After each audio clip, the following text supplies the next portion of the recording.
Soyez bénis. Je tiens à te rassurer, si tu m'écoutes et que tu n'es pas en Christ, que Jésus-Christ existe au-delà de tout raisonnement. En effet, la foi que je prône et que je représente n'est pas une foi imaginaire. On a tendance à voir les chrétiens comme des gens lunatiques, comme des rêveurs, des gens qui se cherchent. C'est vrai, nous sommes des rêveurs, mais notre foi n'est pas un rêve. Jésus-Christ existe, Jésus-Christ est une réalité que nous vivons au quotidien. Amen. De même que on ne voit pas le vent, mais qu'on peut ressentir ses effets lorsqu'il souffle. De même Christ, c'est pas tout le monde qui le voit, mais on reconnaît sa présence parce qu'il nous arrive dans nos vies au quotidien. Et c'est l'assurance que l'on a que Christ est une réalité. On peut facilement voir une différence entre l'avant Jésus et l'après Jésus dans notre vie. Que ce soit dans notre fort intérieur ou autour de nous, on peut voir une démarcation, une différence. Amen. Maintenant, il est clair que les hommes ont tendance à vouloir toujours douter de tout.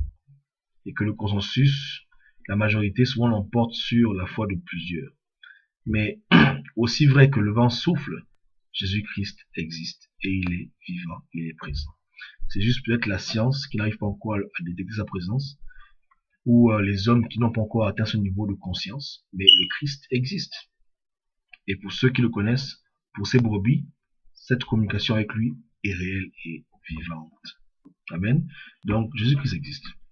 De même qu'à l'époque, on ne savait pas qu'il y avait des virus, les hommes ont fait leur découverte, ils ont vu que les virus existent, etc. Donc la connaissance humaine évolue, elle grandit, mais ce n'est pas exclu qu'un jour on puisse prouver scientifiquement que l'Esprit de Dieu habite dans le corps des chrétiens.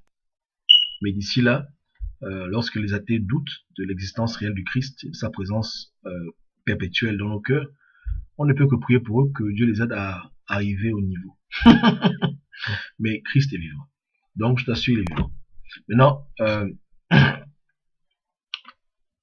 il n'y a que par l'expérience que tu pourras avoir la certitude que Christ est vivant.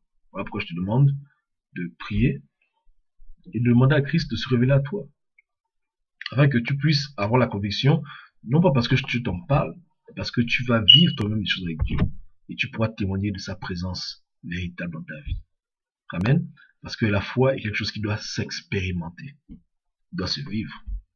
Si un ami à toi te fait le rapport par rapport à une expérience qu'il a eue, supposons que le vent soit venu sur son visage et il a senti le vent au visage, ok. Mais même si tu en parles, même si tu le crois, tu ne pourras avoir que la certitude absolue de ce qu'il t'a dit, que lorsque toi-même aussi tu vas t'exposer au vent. Donc je t'invite à venir à Jésus et à toi-même venir juger de ce qu'on dit. Car il n'y a que par cette expérience en Christ que tu vas vivre, que tu pourras être sûr que c'est la vérité. Les chrétiens te diront que les Écritures c'est la vérité. Mais comment savoir que les Écritures c'est la vérité si tu n'es pas dans la vérité? D'autres diront que c'est eux qui ont la vérité. Les gens te diront beaucoup de choses. Moi, je te demande de vivre cette vérité pour toi-même. Amen. Pas pour te convaincre. C'est là pour te dire de toi-même vivre la foi en Christ. Essaye. Demande à Jésus-Christ de se révéler à toi dans ta vie. Implore sa miséricorde et toi-même vois comment il va se manifester. Tu verras toi-même. Pas besoin de te convaincre même. Fais seulement. Fais seulement. Les chrétiens, j'encourage tout le monde à dire cela à tous les gens autour de vous qui sont appelés à Christ. Dites-leur que la foi en Christ, ce n'est pas juste ce que vous dites, mais ceux qui vont vivre avec Jésus. C'est une relation avec Dieu tangible, réelle, véritable, pure. Ils ressentiront l'amour de Dieu en eux. Ce n'est pas de l'imagination, mais pour qu'ils puissent comprendre notre langage, il faut qu'ils puissent venir à Jésus. Car il est impossible à celui qui n'est pas en Christ de comprendre les choses du Christ. Donc invitez-les à venir à Christ. Et que même ils témoignent. Amen. Amen. Soyez bénis.